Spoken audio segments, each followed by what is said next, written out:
Gold, trusted gold buyers. మీరు తాకట్టు పెట్టిన బంగారాన్ని విడిపించి ఈ రోజు ఉన్న మార్కెట్ ధరకు కొనబడును. ఒకవేళ యాక్టింగ్ చేయకుండా ఉండుంటే, మీరు ఈ ప్రొఫెషన్లోకి వచ్చుండకపోతే, what would have been your other option అండి? దానికి మీరు పర్ఫెక్ట్ అని అనుకుంటారా? What would have been that? Something in the film business అండి. Something in the film business. ఏదో స్టూడియోలో బహుశా I would be working in the studio in some capacity. Production కానివచ్చు, లేకపోతే ఫిల్మ్ స్కూల్లో, మాకు ఫిల్మ్ స్కూల్ కూడా ఉంది, maybe something in the film school. It would been something in the administration side or the production side, something in a studio. So ఇప్పటి నుంచి మనం అడిగే క్వశ్చన్స్ ర్యాపిడ్ ఫైర్ లాగా అనుకుందాము. అండ్ వీలైతే వన్ వర్డ్ చెప్పడానికి ట్రై చేయండి. అది ఇంట్రెస్టింగ్ అనిపిస్తే నేను మళ్ళీ అడుగుతాను. ముందరే చెప్పేసాను మీకు దాని గురించి ఎక్స్టెన్షన్. ఓకే. అండ్ వీలైనంత ఫాస్ట్గా will have it off. Yeah. Okay. So which is your favourite subject in school and why? History. ఎందుకు? Just interesting. అంటే హిస్టరీ ఇంట్రెస్టింగ్ అంతే. ఓకే. ఎప్పుడన్నా స్కూల్ని బంక్ చేశారా మీరు? బంక్ చేసి బయటికి వెళ్ళడాలు, ఫ్రెండ్స్తో సినిమాలకి వెళ్ళడాలు లాంటి పనులు ఏమన్నా చేశారా? Yeah of course. అది చేయకపోతే ఎలాగా? ఏ సినిమా బంక్ కొట్టి వెళ్ళారు స్కూల్? ఎక్కువ బంక్ కొట్టి చూసిన సినిమా మా మామయ్యది గీతాంజలి అనుకుంటా. గీతాంజలి అండ్ శివ. తెలిసిందా ఇంట్లో అప్పుడేమన్నా? తెలిసేలాగా ఎందుకు బంక్ కొడతా ఉంటారా? మా సినిమాలే చూస్తున్నారు కదా అని బహుశా పట్టించుకునేవాళ్ళు కాదేమో. నాకు నిజంగా తెలియదు బంక్ కొడుతున్నాం అనేది. అంటే ప్లాన్ ఏంటంటే అప్పుడప్పుడు బంక్ కొట్టాలి. అంటే నేను అప్పుడప్పుడు బంక్ కొట్టే టైప్ని. రెగ్యులర్గా బంక్ కొడితే అది పేరెంట్స్కి వెళ్తుంది ఆ న్యూస్. అప్పుడప్పుడు బంక్ కొడితే లైక్ తెలియదు కదండి. No problem. ఓకే. సో మీకు వచ్చినటువంటి ఒక ఫన్నీయెస్ట్ పనిష్మెంట్ ఏమన్నా గుర్తుందా? అసలు వచ్చాయా మీకు ఏమన్నా పనిష్మెంట్స్? వచ్చాయండి స్కూల్లో. అప్పుడు స్కూల్లో పుష్టిగా ఇచ్చేవారు కదా పనిష్మెంట్లు. దెబ్బలు పడ్డాయా మీకు కూడా? చిన్నప్పుడు పడినాయి స్కూల్లో. అండ్ అంటే అప్పుడు అలవాటు కదా. ఇప్పుడు this was many years ago. So ఇప్పుడు ఇట్స్ నాట్ అలౌడ్. ఇప్పుడు ఇట్స్ ఫ్రౌండ్ అపాన్. బట్ అప్పుడు పడినాయి. అండ్ ఏమంటారు, డెప్యూటీ హెడ్ బాయ్ మీకు కూడా అంటే దాని ముందు, అంటే డెప్యూటీ హెడ్ బాయ్ నేను 12th క్లాస్లో, కానీ దాని ముందు ప్రీఫెక్ట్లు కొట్టడం అదంతా జరిగినాయి. కొట్టడాలు లైక్ పనిష్మెంట్లు అప్పుడప్పుడు పెద్ద ఎక్కువ కాదు, స్మాల్. లేకపోతే అసెంబ్లీకి లేట్గా వచ్చినందుకు like you know like frog jumps, గోడ కుర్చీయో అలా అప్పుడప్పుడు జరిగినాయి. సో హోంవర్క్ చేసేవారా మీరు? రెగ్యులర్గా హోంవర్క్ చేసి స్కూల్కి వెళ్ళే వాళ్ళ? అసలు మీకు హోంవర్క్ ఇచ్చేవాళ్ళ? మీ హోంవర్క్ వేరే వాళ్ళు చేసేసేవాళ్ళ? నేనే చేసేవాడిని. సిన్సియర్ అంటే okay, just okay, not overly. Exams అంటే నైట్ అవుట్లు చేసి చదివేడాలు, అసలు టాపింగ్ హైయెస్ట్ వచ్చేయాలన్న కసితో చదవడాలు అట్లా ఏం కాదు.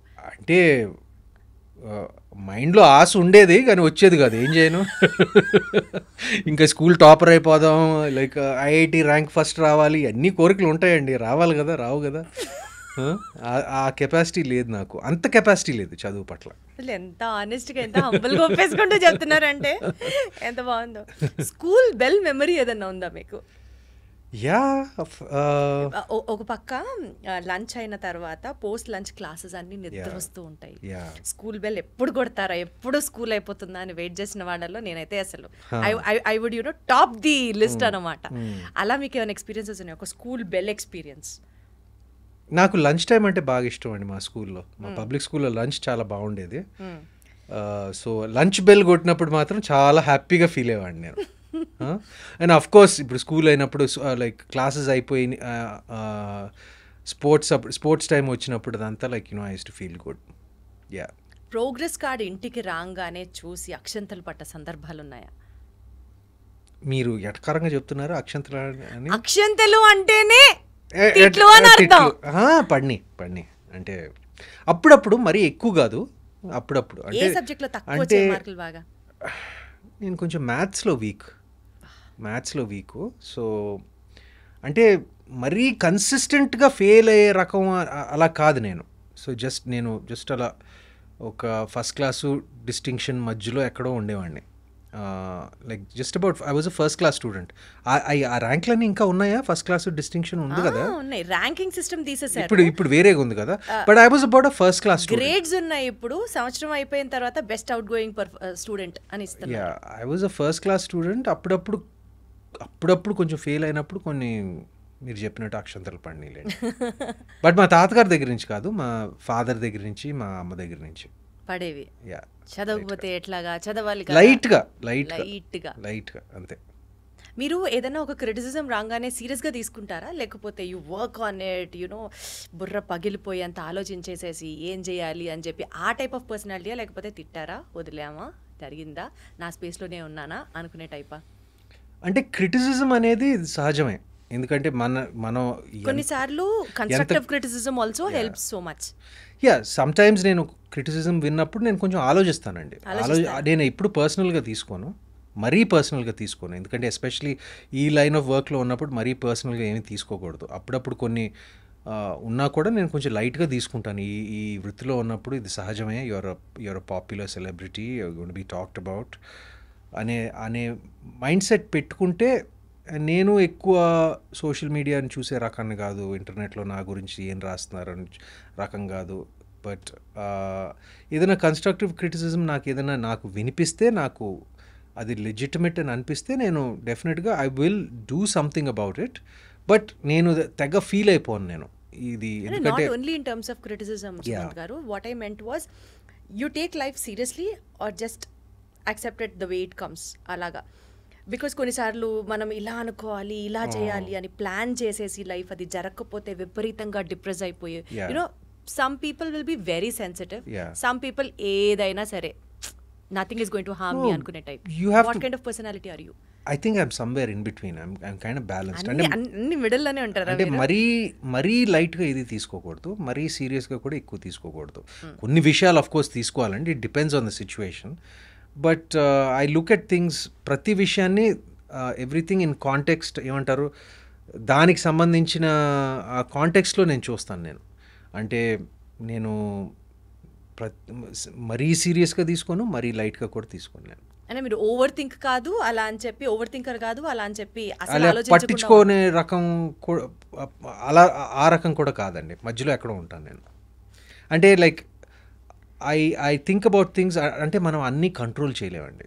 What I can control I think about. అంటే ఇప్పుడు for example like you know say someone's writing something about me, I really can't control that. So I kind of take that lightly.